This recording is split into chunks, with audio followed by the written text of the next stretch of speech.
Listen, I wanted to get your thoughts on the Mitch McConnell situation. He's been hospitalized for weeks. Other than that, we don't really know what's going on. What do you think about it?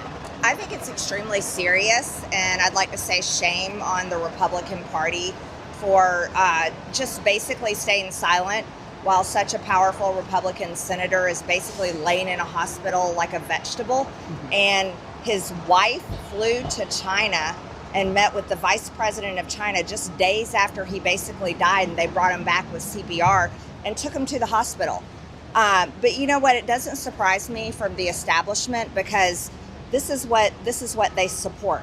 They support people holding on to power until they're practically dead or do die in office. And this is why the state of our country is so pathetic. So do you want Republican senators and leadership to be speaking out against this? Like, what do you want from them exactly if they don't know what's going on with him?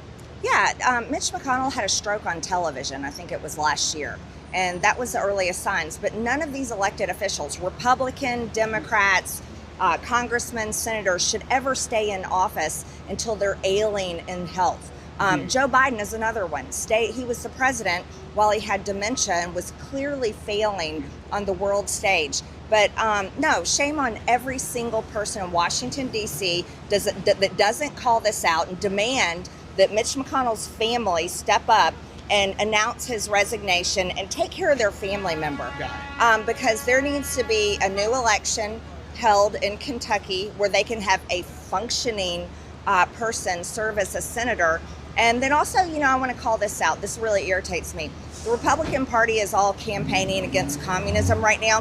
What about Elaine Chao? Elaine Chao flew to China and met with the vice president just a few days after Mitch McConnell practically died and went to the hospital. So when are we going to call out a possible communist Chinese spy right there? You're calling his wife a possible Chinese spy? Yes, 100%. What woman leaves her husband's side while he is dead or dying in the hospital, flies to China and meets with the vice president? Answer me that. I wanted to get back to one of the things that you previously mentioned about the potential open Senate seat if he were to pass away or resign. I mean, what do you make of that? Who do you think might run for that? How do you think that's just all going to shake out if it does become available?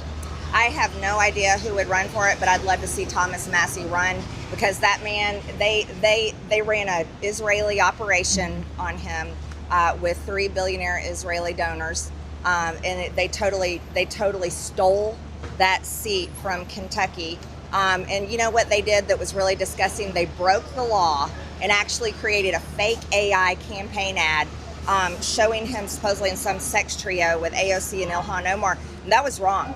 And, they broke the law, and that's how they treat him. But I think Thomas Massie would make a great senator, and anybody that rejects AIPAC money. I know you're pretty close with Massie. I mean, has he said anything about potentially running for the seat? No, we were talking about fishing the other day and talking about the beach. I haven't asked him about the Senate seat.